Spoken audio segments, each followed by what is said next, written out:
I want to share just a very brief word with you this morning.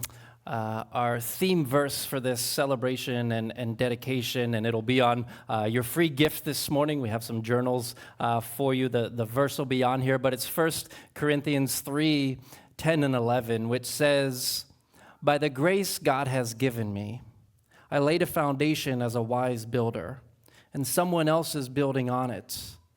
But each one should build with care. For no one can lay any foundation other than the one already laid, which is Jesus Christ." So Paul, of course, here is speaking metaphorically about the church as a people, not a building, but trying to capture our imagination of how the church should be built and function. And I want to just very briefly focus on three keys to this short text, and that is the understanding of the origin of the church, which is grace. The orders for the church, our instructions, which is to build with care, and then the one and only foundation mentioned here in the text, which is Jesus Christ. So first, everything that happens in the church is a work of grace, meaning something favor that we just don't deserve. Paul says, "By the grace God has given me." See, the reason that we gather together is grace. Is that we are forgiven. That's what we celebrate each and every Sunday to commemorate that on that Sunday morning, Jesus rose from the dead, which confirmed the work he did on the cross, which gives us grace and forgiveness. And grace is what fuels the church going forward and what will continue to lead us on. And the best way I can explain the story of this church is that this has simply been a work of grace. There is a grace upon the church here. And you know what? It was obvious to Hannah and I when we arrived, despite kind of the circumstances or the situation, and there were words and there were visions given that God was going to do a work of grace in this place. So all this is only by the grace given to us.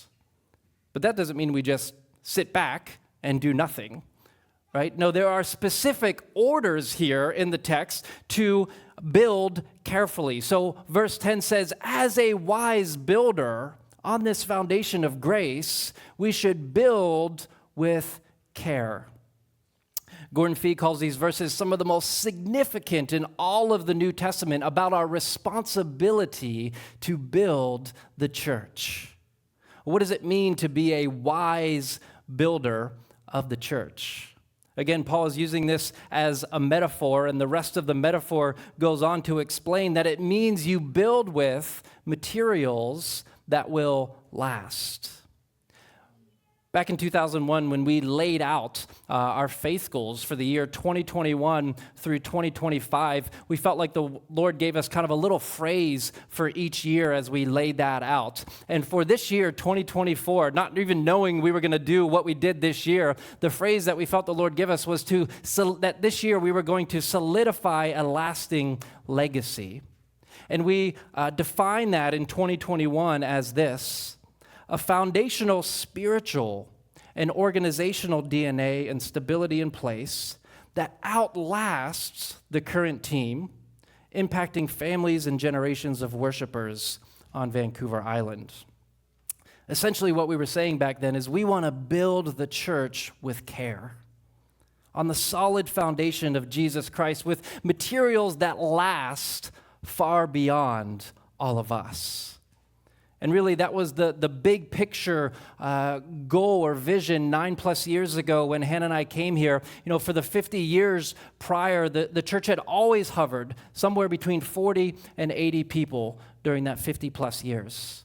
And they went through many ups and downs, sometimes based on, who the pastor was or if they had a pastor at all. And when we came, we said, let's be a part of something that lasts and will outlast us.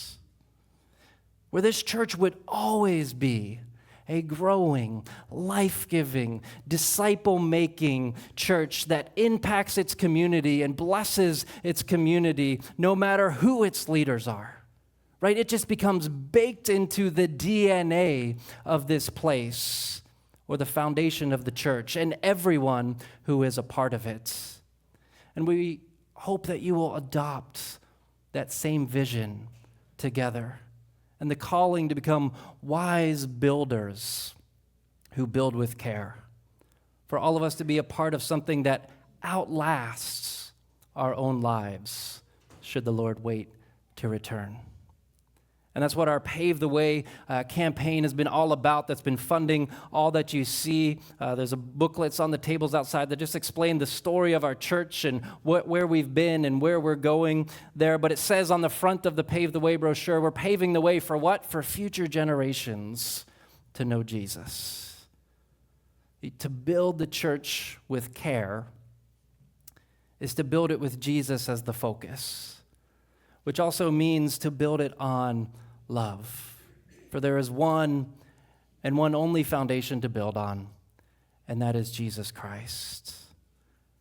It says, for no one can lay any foundation other than the one already laid, which is Jesus Christ.